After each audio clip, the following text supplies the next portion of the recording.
दोस्तों, आज की कहानी है बहू रानी। जो मेरी सेवा करेगा मैं उसी को अपने जेवर दूंगी।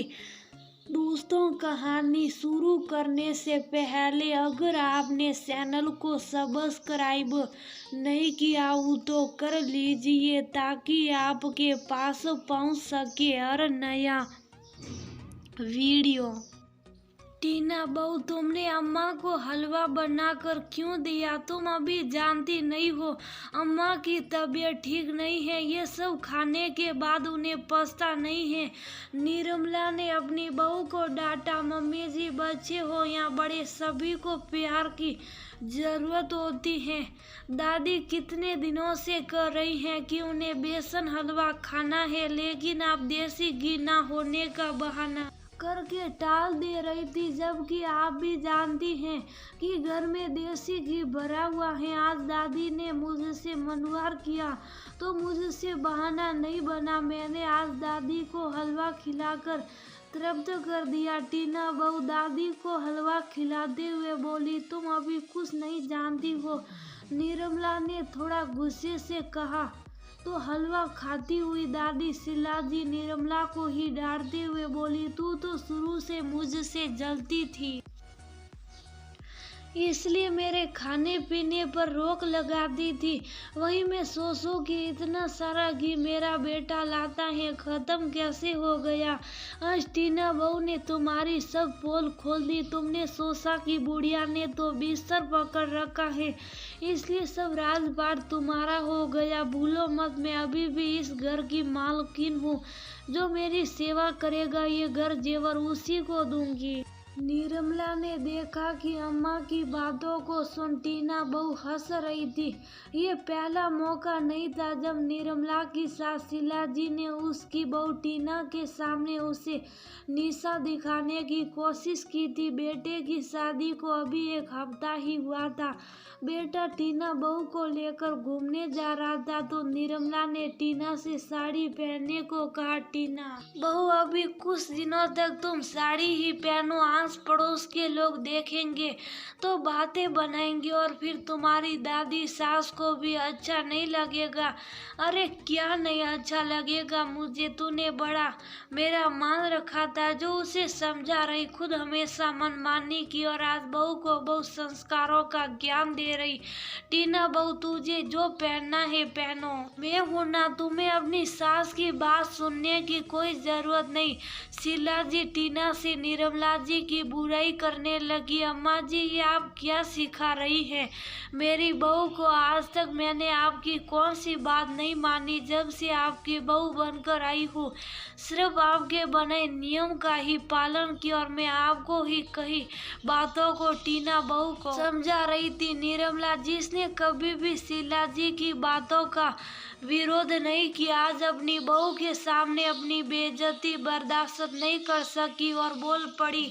शीलाजी ने इसे ही पकड़कर बात का बतगड़ बना दिया। सास बनते ही बहुत जुबान चलने लगी और फिर उस दिन के बाद से टीना बहू को अपने कमरे में बैठाकर सिर्फ निर्मला की बुराई करती। निर्मला अगर टीना से कुछ कहती तो शीलाजी तुरंत टोकने लगती, उसकी बात को काटकर उसे ताने देखने लगी। शुरू में टीना चुप रहती थी, लेकिन उसे भी समझ आ गया था कि दादी की जी हंजूरी करने में ही उनका भला है, तो वह भी निर्मला की बात को काटने लगी और सब शीलाजी उसे कुछ कहती तो वो हंसने लगती। ठीक है अम्मा जी, आपसे और आपकी लाडली पोता बहू से हारी आज तक आपकी सेवा आपके ये घर और जेवर के लालच में नहीं की थी, लेकिन अगर आपको यही लगता है तो अब से आपकी सभी जिम्मेदारी से मैं मुक्ति लेती हूँ। मैं कुछ दिनों के लिए अपने मायके जा रही हूँ, आपकी टीना बहू सब संभालेगी। निर्मला ने भी आज अपना फैसला सुना दिया। हाँ तो जाओ ना, मेरी टीना बहू सब संभालेगी और देखना तुमसे ज्यादा अच्छे से संभालेगी। क्यों टीना बहू संभालेगी ना। शीला जी ने निर्मला को ताने मारा और साथ ही टीना बहू से भी हामी भरवा ली। टीना ने भी जोश में तिरछी नजरों से निर्मला को देखते हुए कहा, दादी मैं सब संभाल लूंगी और मम्मी से ज्यादा अच्छे से संभालूंगी। बहुत अच्छा लगा ये सुनकर। टीना बहू वैसे बच्चे हो या बड़े, उन्हें जरूरत से ज्यादा प्यार दो तो वह बिगड़ जाते हैं या फिर जिद्दी हो जाते हैं। आशा करती हूँ कि तुम्हारा प्यार कहीं तुम्हें ही भारी ना पड़े। दादी के साथ घर का भी ख्याल रखना। निर्मला ने भी मुस्कुराते हुए कहा और वो चली गई। निर्मला की बात का आशय टीना उस वक्त नहीं समझ पाई, लेकिन थोड़ी ही देर बाद शीला जी ने टीना को आवाज दी, टीना बहू मुझे बाथरूम ले चल, लगता है कि पेट खराब हो गया है। टीना आई और किसी तरह शीला जी को सहारा लेकर बाथरूम में ले गई। टीना बहू अंदर कमोड तक ले चलो, यही दरवाजे पर क्यों रुक गई। सुनते ही टीना का मुंह बन गया, लेकिन किसी तरह गई और हद तो आज तब हो गई जब उसे हर आधे घंटे में शीला जी को कमोड पर बैठाना पड़ रहा था। शीला जी से ज्यादा टीना पस्त हो गई। नरेंद्र जी को जब अपनी माँ की हालत पता चली तो उन्होंने टीना से पूछा, बहू आज अम्मा ने क्या खाया कि उनका पेट खराब हो गया। पापा जी दादी बहुत दिन से बेसन हलवा मांग रही थी तो आज मैंने वही खिलाया। टीना की बात सुन नरेंद्र नाराज होने लगे। बहू तुम्हें अपनी सास से पूछकर खिलाना था, उसे पता है कि अम्मा को देसी घी और बेसन नहीं पचता। अब तो बिना दवा खाए अम्मा का पेट नहीं रुकेगा। तुम निर्मला से फोन पर पूछकर अम्मा को दवा दे देना। पापा जी आपको दवा नहीं पता है, इतनी सी बात के लिए मम्मी जी को क्यों परेशान करना। टीना ने धीरे सा कहा, क्योंकि वो नहीं चाहती थी कि निर्मला जी को पता चले। जिस दिन से निर्मला इस घर की बहू बनकर आई है, उसने इस घर के साथ अम्मा जी की भी जिम्मेदारी अपने ऊपर ले ली। अम्मा का खाना पीना, उनकी बीमारी और दवाई सब उसी को पता है।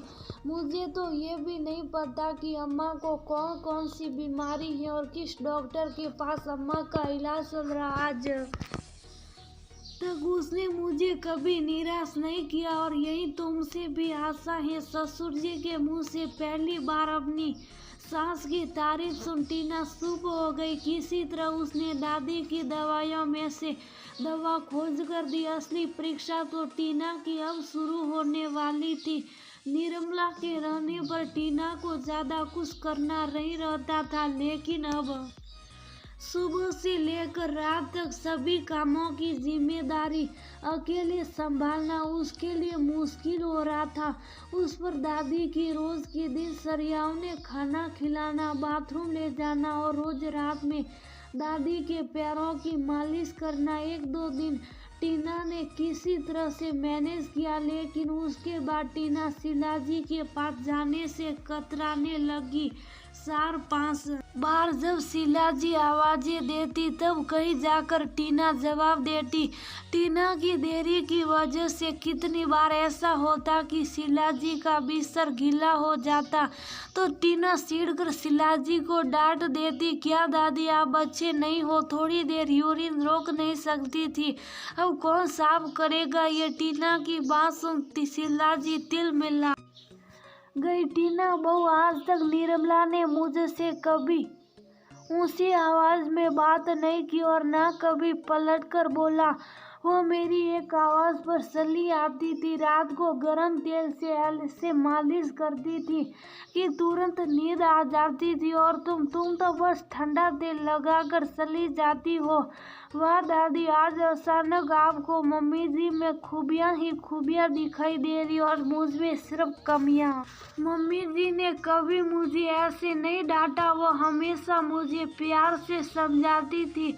उन्होंने हमेशा मुझे बहू के साथ बेटी का मान दिया, लेकिन मैं बेवकूफ़ आपको खुश करने के चक्कर में उनका दिल दुखाती रही। उन्होंने सही कहा था कि बच्चे हो या बड़े, सभी को जरूरत से ज्यादा प्यार मिले तो जिद्दी हो जाते हैं। टीना रोते हुए बोली और कमरे से बाहर चली गई। शीला जी भी अपने कमरे में सिर पकड़कर बैठ गई। शुरू से ही निर्मला पर सास का दबाव बना कर रखा, लेकिन जब निर्मला सास बनी तो उन्हें लगा कि उनकी सास कम ना हो जाए, इसलिए उन्होंने टीना को अपनी तरफ मिला लिया। लेकिन आज उन्हें भी एहसास हो गया कि उनकी सास उन्हीं पर उल्टी पड़ गई। आज टीना ने उन्हें एहसास करा दिया कि उनकी बहू सबसे बेस्ट है। टीना अपने कमरे में जाकर तुरंत निर्मला जी को फोन करके बोली, मम्मी जी मुझे माफ कर दीजिए, आप सही थी, मैं गलत, आप प्लीज जल्दी आ जाइए। निर्मला किसी अनहोनी के डर से दूसरे दिन ही वापस आ गई। आते ही वह शीला जी के कमरे में गई। उसे देखते ही शीला जी उससे लिपट कर माफी मांगने लगी। माफ कर दे बहू, मैंने कभी तेरी कदर नहीं की, तू ही इस घर की असली हकदार है। पहले तो निर्मला को बात समझ में ही नहीं आई। शीला जी और टीना की बातों को सुनने के बाद उसे सारा मामला समझ आया। उसने दोनों को ही माफ कर दिया और कहा, हमें एक दूसरे के खिलाफ नहीं बल्कि हमें एक दूसरे के साथ खड़े रहना है। बुजुर्गों का आशीर्वाद और छोटों का स्नेह ही परिवार को एकजुट रखता है।